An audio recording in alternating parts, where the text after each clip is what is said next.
Po ng pambansang budget. Kahapon po nakapanayam natin si Ma'am Cielo Magno dito po sa issue nga ng zero subsidy ng PhilHealth para po Yes. sa 2025 national budget. Narinig ko si Senator Cynthia Villar, sabi niya, magdemanda kayo. Kung unconstitutional, magdemanda kayo, sabi niya. Well, ano pa nga ho ba, no? Yun po ang proseso. Siguro wala naman problema si Ma'am Cynthia sa kanyang pangangailangan medical. Kaya huwag na ho tayo magtaka din sa ilang pong mga opisyal ng gobyerno kapag ganyan po ang kanilang reaksyon. Kasi hindi naman nila ginagasta eh. Kinunang nga sila ng pera ng gobyerno eh. Oo, di ba? Kinunang sila ng pera ng gobyerno. Opo. Sino pumayag doon? Di ba kayo? With all due respect, ha? Sino ba ang pumayag nakunan ng 90 billion ang pera ng PhilHealth? Di ba kayong mga nag-aproba sa batas? Kayo. Alam niyo ho yun, mawalang galang lang. Oo, sinisisi din po nila ang PhilHealth. Totoo din naman dahil po sa incompetence ng mga namamahala dyan. Sa ating nga pinaghahandaan po na think about it, meron tayong case study. Mukhang lumalabas nga dito ang policy ng PhilHealth.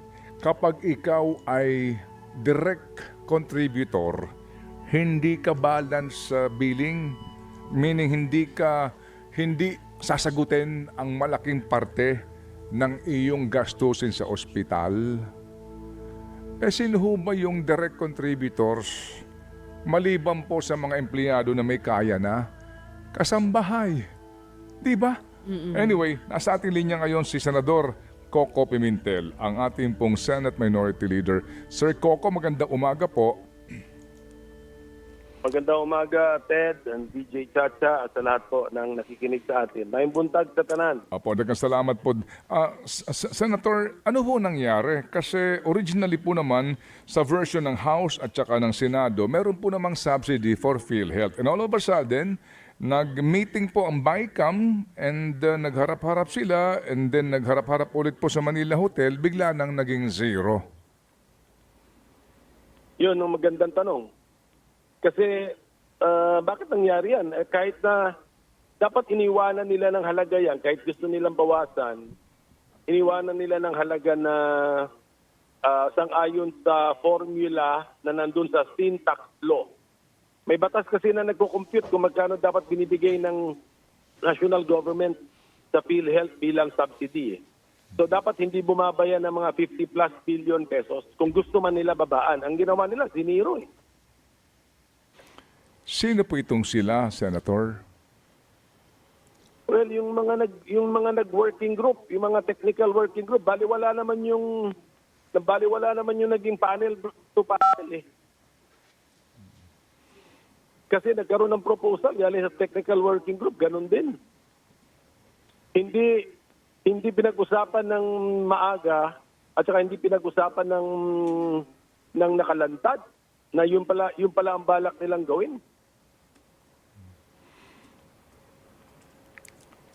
Senator, ang sabi po ng ilang senador, pati ang sponsor po nito, bilang ang word na ginamit ay leksyon sa PhilHealth. Ano po niyo masasabi doon? Pwede naman, binigyan na namin ng leksyon ang PhilHealth sa katakot-takot na sermon na inabot ng PhilHealth sa Senado. As para sa Senado lang yung masasagot ko. As para sa pagdating sa Senado, committee hearing pa lang, katakot-takot na lecture at saka rekomendasyon na ang binibigay sa PhilHealth. Pagdating sa budget hearing, ganun din. Pinagsabihan na sila paulit-ulit. At ang sagot naman ng PhilHealth sa amin, opo, naririnig namin ang mga ideas ninyo, ginagawa na rin namin yun. So katulad ng isang idea ko na mag-extend kayo ng dental services. I-cover ninyo ang mga bisita sa dentista, pag-ayos ng ngipin. At sabi nila, gagawin na namin yun. So dadami na yung services na ibibigay nila, i-cover nila yung case rate, tapos taasan pa ninyo yung halaga ng case rate para kunyari 600,000 yung billing, ang binibigay ng PhilHealth 20,000 lamang. So taasan ninyo kasi covered naman yun eh. So sinabi nila, gagawin namin at sabi nga nila, alos dinoble na nila, 100 90% na nga ang increase eh.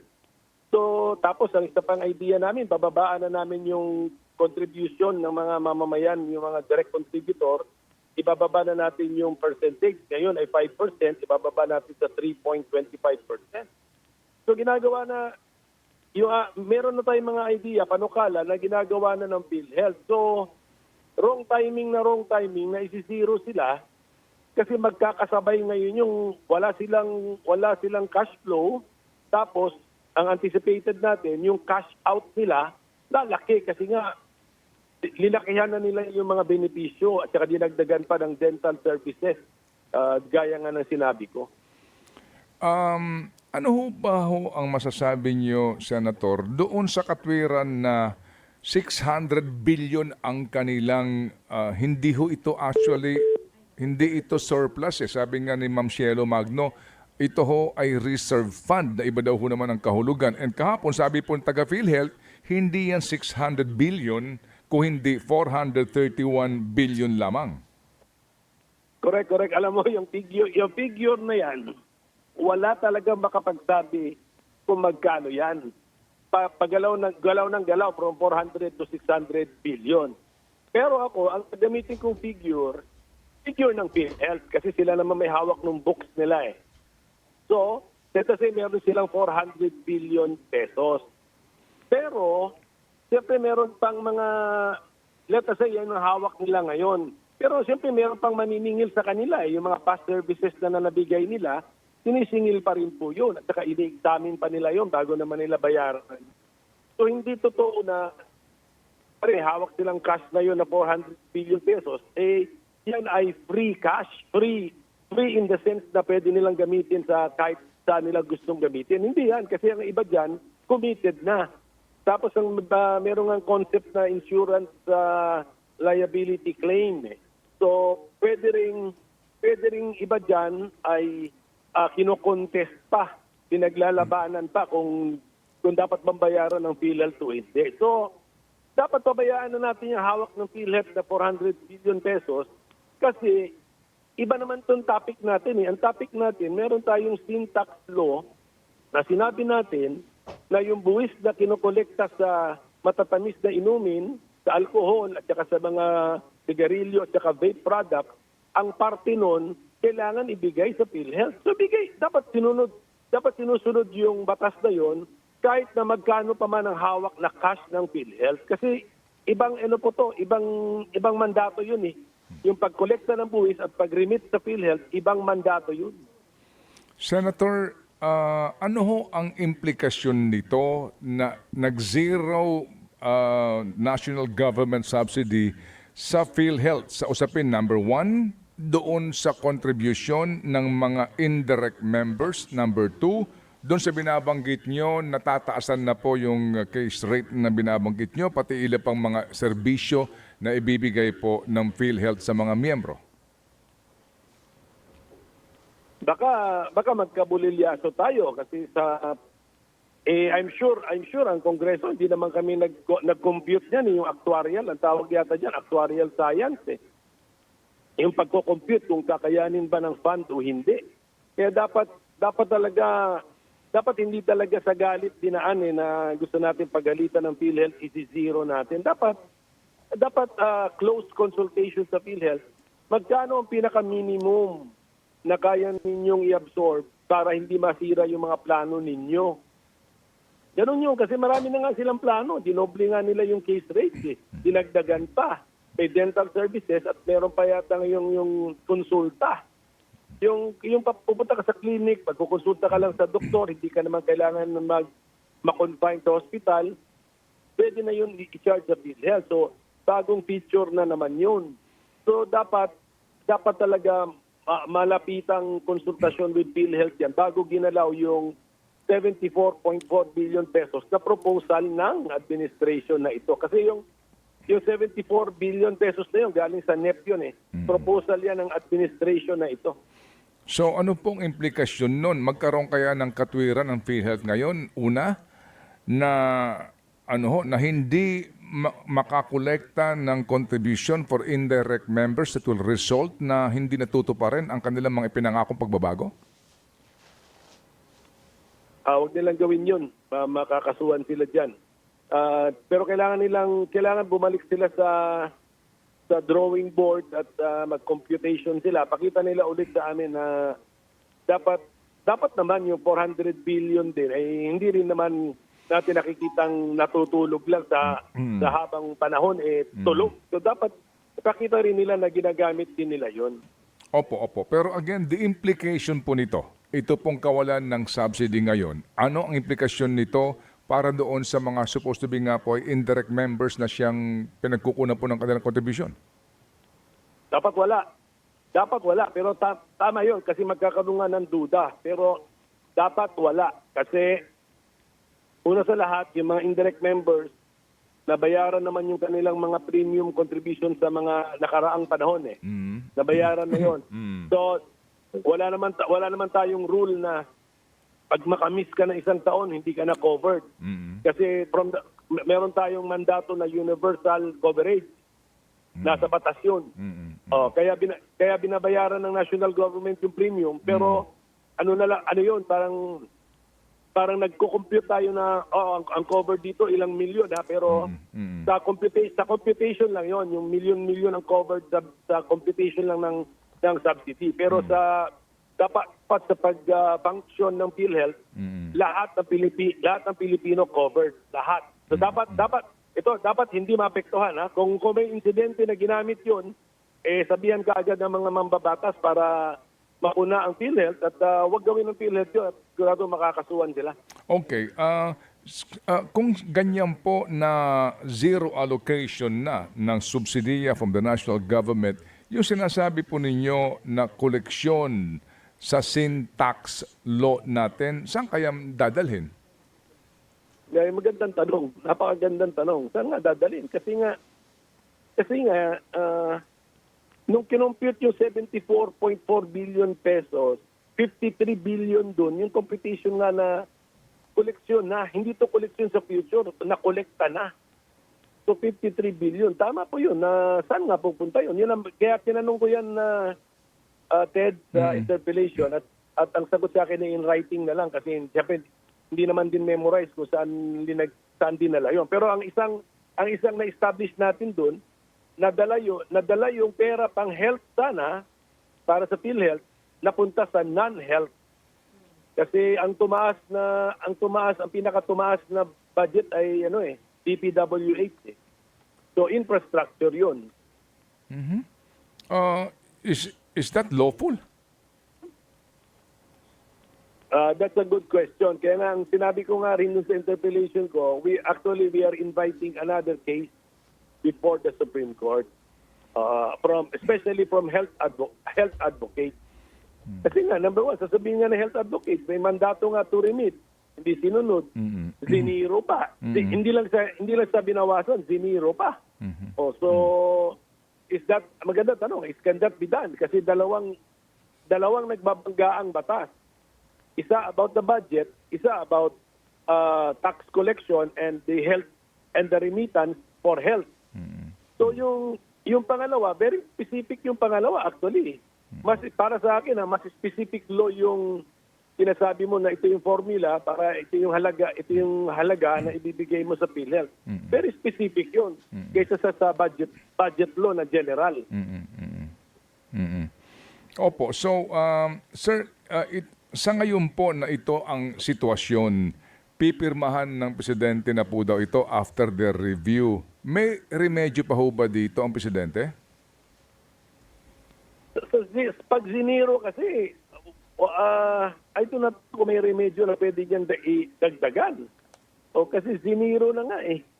So, wala na po sa tingin ko. Kailangan itanong na sa court kung pwede bang gawin itong ginawa ng Kongreso or talaga, mag-ingay na po ang mga matatamaang mga membro ng PhilHealth or ang mga health advocate. Senator, meron pong school of thought na sinasabi na kapag nag-veto dito, itong line item na ito sa budget ang presidente, kumbaga po, binito niya ang provision na ito, mangangahulugan daw po na ang appropriations ng PhilHealth ay magiging yung appropriations ng 2024. Is that possible? Is that, ba ang ano doon? Ang pwedeng mangyari po, sir? Mas malabo yata na theory yun para sa akin kasi zero na, wala ka ng dahilan na i-line item dito kasi nga wala nang gagastusin. Tapos ibibito mo yung line na yun to restore the amount of the past year. Wala sa rules yun. Ang sa rules natin, if we cannot enact a budget, Okay. then the last year's budget is deemed reenacted. But ito kasi we are able to enact a budget except that zero yung isang line. Siguro nga I think ito nabigla ko lang naisip to, Ted, no? I think this is the better theory. Kaya rin retain pa ang PhilHealth diyan at binigyan ng halagang zero. Baka para lang may bahay siya, pwede siyang lagyan ng presidente in the future kung may savings. Galing sa iba. Kung may savings galing sa ibang item. Opo, kung may savings, pwede po na ponduhan niya bilang subsidy yung PhilHealth. Sa tingin ko, pwede. Pero ang ginagawa kasi diyan kadalasan, hindi mo sinisiro para may bahay pa yung, para ang tawag niya may bahay yung item. Dapat sana iniwanan namin ng 1 million pesos o 10 million pesos. Okay. Opo. Sinihiro, kaya medyo yan isang kailangan ko pang magkonsulta sa mga budget experts kung ang zero ba ay pwede mo bang dagdagan.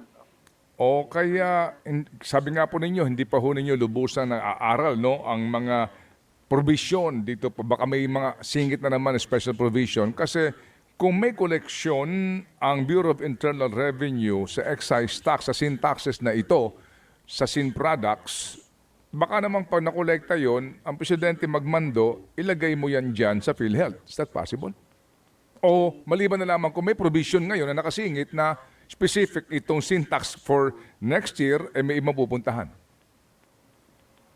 Ang ganito kasi Manong Ted, yung bottom line ng suma total na gastos, parehas, hindi gumalaw yung bottom line. So ibig sabihin yun, yung kinuha sa PhilHealth na galing sa syntax collection, kasi collected na yan ay pumunta sa iba. Ibang gastusin. Therefore, kung meron ka pala biglang makukunan at ibabalik mo sa PhilHealth, magagaling na yun sa savings ng iba. Kasi all accounted for na Tama. At kung ano man yung kinolekta, ito na rin ang gagastusin. Mangungutang pa nga Opo. Mangungutang pa nga para sa ibang gastusin So, yun po. Ganun po yung mangyayari dyan. Okay, kasi nga yung 6-point-something trillion pesos specific yun, hindi naman po nabawasan yun Yung pa rin, di ba? Yung amount, yung bottom line, yung suma total ng gastusin, parehas din. Umiba yung purposes. Opo. So, merong pagkakagastusan pa rin yung kinuwang 70 billion na yun. Pumunta nga sa iba. Opo, yun po ang hindi nyo alam kasi hindi kayo nasagot during the interpellation.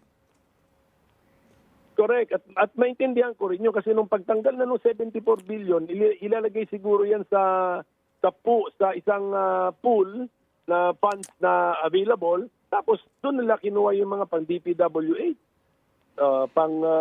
pang DND. Doon ako kunin kaya hindi mo masabi hindi masabi agad kung merong one-to-one na transfer. Opo. Sige. DPWH, Senator, ang proposed under the NEP is only 825 billion. Pero po, ang resulta nitong inyong BICAM na ito ay dagdagan ng 288 billion. Mas malaki pa ito sa mismong budget ng ibang departamento. Mas malaki pa yan sa budget mismo ng DA. Opo, mas malaki pa ito sa iba pong budget ng ibang departamento. Sir, ba't na naman nangyari ito? Yun na nga, isang tanong din po yan, Ted. Actually, mayroong ang aligasyon at ito, ini-examine pa namin, may aligasyon na mas malaki pa siya sa budget ng entire education sector. babantayan na, kaya nga pinapasuma total ko yung sa education sector. Doon sa mga malalaking educational institutions, tama, mas malaki nga si infrastructure kaysa sa education. Kasi 1.1 trillion na ang DepEd 748 malaki. billion lang eh. Correct. Ang laki nga masyado. Kulang pa tayo sa detalye. I'm Opo, sorry to okay. say kasi nga umihingi Opo. tayo ng detalye. Opo, kasi po under the Constitution dapat ang may pinakamalaking budget ay edukasyon. Correct. Kaya nga unang tanong ko yan sa nung nalaman ko lumampas na ng 1 trillion yung infrastructure, sabi ko sa staff ko, pakisumatotal ninyo yung mga educational institutions kasi hindi dapat malampasan yun. At basta looking at the budgets ng mga malalaki, CHED, DepEd, TESDA, lampas si DPWH doon sa tatlong yun. So, mahirap nang habulin ng mga small educational institutions yun, like PNPA, PMA, Maritime Academy, may mga kung kahit isumatotal natin, siguro idagdag natin yung sa budget ng education, mas malaki pa rin ang infrastructure budget. Pero Senator, sir, hindi ho ba kasi ang DPWH, meron ka naman program dyan eh. Kaya ka humihingi ng ganito kalaking budget, di ba? May paglalaanan ka. Specific yan. So, and then, ngayon, siguro, pahapyo, nakita niyo na po yung COA report, di ba? Ang DPWH may mga higit 200 billion din na worth of projects na delayed. So, hindi naman sila humihinging ng ganitong kalaki. Popondohan mo ng karagdagan na 288 billion. Di ba parang pork na yan? Parang bulto yan binigay mo na wala namang siya specific program of work. Okay, number one, dapat hindi yan lump sum. Okay? Yan, babantayan natin yan. Yan 200 billion na increase na yan, lump sum ba? So dapat hindi. Dapat line item. Okay, and number two na tanong is kung meron bang program of work. O kadalasan, ang mga nagpo-propose naman ng amendments sa budget, kinukuha naman nila yan sa yung mga nasubmit na sa RDC, Regional Development Council. So, ang assumption dyan, kung nasa RDC ka, nasa Regional Development Council program ka, na hindi ka lang napili sa final pagpili ng executive sa budget nila, meron ka ng program of work, dapat. So, yan yung mga assumptions na yan. Na dapat, pero ang dapat kumikilos na dyan, DPWH na. Kasi hindi na kaya ng opisina ko yan, Ted, na tingnan yung mga detalye na ganyan. Sige po. Opo, sige. Pero yung nga, no, kasi the last time namin na-interview si Secretary Bonoan on the same issue last budget, sabi niya, sila mismo nagulat nga at sila ay obligadong gumawa na ng program of work, meaning lump sum ito. Diba? Yun po ang ating presumption sa ngayon until makapag-present sila ng itemized line item budget, di ba? Dapat line item. Okay. Kung lump sum ito, questionable na kaagad. Dapat line item. And then, ipahabol nila yung program of work, baka posible pa yung ganong proseso. Pero hindi pwedeng lump sum po ito kasi naging bumalik ka sa lumang style na pork barrel. Sige po. Ang program appropriations, ang total po nito ay higit lamang 200 bilyon. Nagtaas ng 373. Ang total ngayon, 531.665 billion pesos, Senador. Correct. So sabi ko na naman, we are inviting another case. So yan na nga yung pending case ko pa sa Supreme Court na for this year, 2024, ganyan din ang ginawa. Kung ano yung programmed appropriations na proposed ng Presidente, dinagdagan ng sobrang laki ng Kongreso. Ganun din ang ginawa ngayong taon. Parang hindi na natuto, tsaka parang binaliwala yung argumento ko. Kaya this will be another case sa Supreme Court. Opo. Bakit ba ang lalakas na loob nila, sir? Hindi ko rin alam, Manong Ted. Actually, paulit-ulit na rin tayo dyan. Well, hindi ko alam.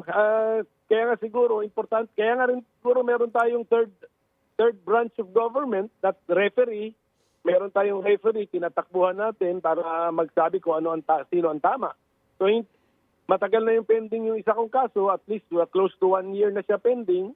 Masusundan niya ng separate case kasi separate budget law na naman separate budget law na ito eh. So, sana madesisyonan na yung kaso para nga matuto na ang lahat at Kongreso. Pati ako, kung matalo ako doon, ako yung matututo mismo. AKAP, dati po kasi ang Senado kontra dito pero ngayon pinartihan po ang Senado ng 5 billion. Ang House allocation 21 billion. Ano po sa inyo, sir? Yung detalye ng AKAP, wala pa rin binibigay sa amin. Kaya nung nagtanong nga ako sa DSWD na budget, actually binawasan ng DSWD na budget. Pero andun pa rin si AKAP. Kaya kailangan ko ng detalye paano nangyari yun. At wala pa naman in writing na yung hiningi kong sagot. Kaya basta hanggang ngayon, hindi po ako sang-ayon sa AKAP.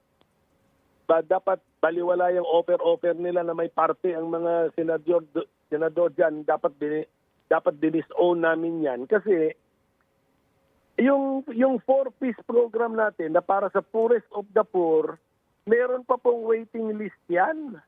May waiting list yan. Bakit tayo nag-iimbento ng ibang programa na AKAP para daw sa mga not poor, may mga trabaho pero tinatamaan ng high inflation.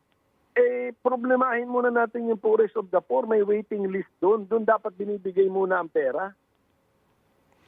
So, Senador, well, we are glad na andyan kayo, na nasa minority, pero dadalawa lang kayo. Ba't pumayag ang Senado ho dito? Bakit ba? Hindi ho namin maarok. Kaya nga po, bicameral tayo, at least may check and balance within Congress. Ano ito nangyayari? Ganito Manong Ted, kasi kaming dalawa sa minority, bumoto naman kami ng no sa budget Maraming dahilan, hindi lang definitely for AKAP, pero yung mga 21 na bumoto for yes, actually marami nga doon, wala naman sila sa floor nung nagkabutuhan na. Pwede bang ma-interview nyo na rin? Ano bang dahilan nila para malaman na rin namin? Ano bang dahilan nila? Ano bang dahilan na bakit hindi namin sila makumbinsi? Kung papayag sila magpa-interview. Ganun ba ang problema ng media? Okay, sige. Okay. Sa isyong ito, di po ba, Senador? Senador, ito ho, no? So, nag-hearing kayo ng katakot-takot, ang haba ng inyong mga pagdinig, ang dami ho ng mga presentasyon ng mga departamento rito. At the end of the day, sino ho nasunod rito sa desisyon na ito? Ito ho yung listahan namin, ang mga binawasan ng budget, dinagdagan ng budget, at mga isiningit na budget. Well, hindi ko pa masabi kasi meron kasi ako information nakuha na restore daw yung ibang budget to the NEP level, so sinunod nila yung executive branch, pero marami din naman akong pinpoint na mga nagbabaan. So si Department of Education bumaba. DSWD bumaba. Doon lang ako nagtataka, bumaba, pero ang AKAP nandiyan pa rin. So sinong binawasan? Delikado kung binawasan pa yung 4-piece, yung program ng poorest of the poor.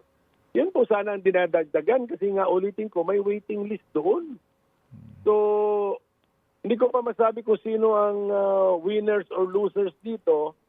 Ang akin lang point is pagdating sa constitutional principles, para sa akin, talo tayo rito. Pagdating naman sa transparency in budgeting, talo pa rin tayo rito kasi wala rin So yung progress sa technical working group, follow-up na ako ng follow-up. Nagpadala na ako ng staff doon. Wala, hindi siya makapenetrate kung ano yung nangyayari. O yung pag-zero nga sa PhilHealth sa final BICAM report na lumalabas, hindi naman dapat kung balak i-zero ang PhilHealth, sa technical working group pa lang, dapat sinasabi na yun. Para meron ng advance warning ang mga mambabatas na yan ang mangyayari. Baliwala rin yung big panel to big panel, para rin naging small panel, mas masama pa. Kasi hindi pa mga mambabatas yung technical working group na yun. Senator, kami po'y lubos na nalulungkot at nababahala dyan sa inyong pahayag na kung kayo mismong senador wala pong access dito po sa paghimay at paglalaan ng pera ng bayan, paano pa kami? Correct, walang improvement. Kung akala natin Dati big panel to small panel, maraming umangal, nag-object. Ngayon, big panel to big panel, pero may technical working group sa gitna. Walang improvement. Yan lang ang masasabi ko. Wala namang improvement.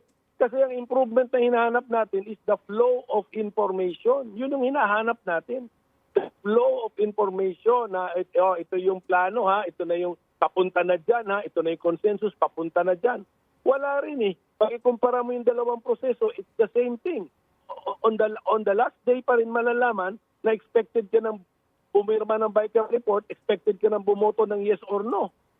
So wala ring improvement. Senator, salamat po na marami sa inyo pong panahon at kami tatawag ulit kung mamarapatin po ninyo kung meron na ho kayong ilang pandetalye sa inyong mga madidiskubre dito po sa kanila pong pinirmahan at inaprubahan na bersyon ng pambansang budget, Senator. Godspeed, sir. Yes, sir. Yes, sir. Thank you po. Salamat. Salamat na marami. Senador Coco Pimentel.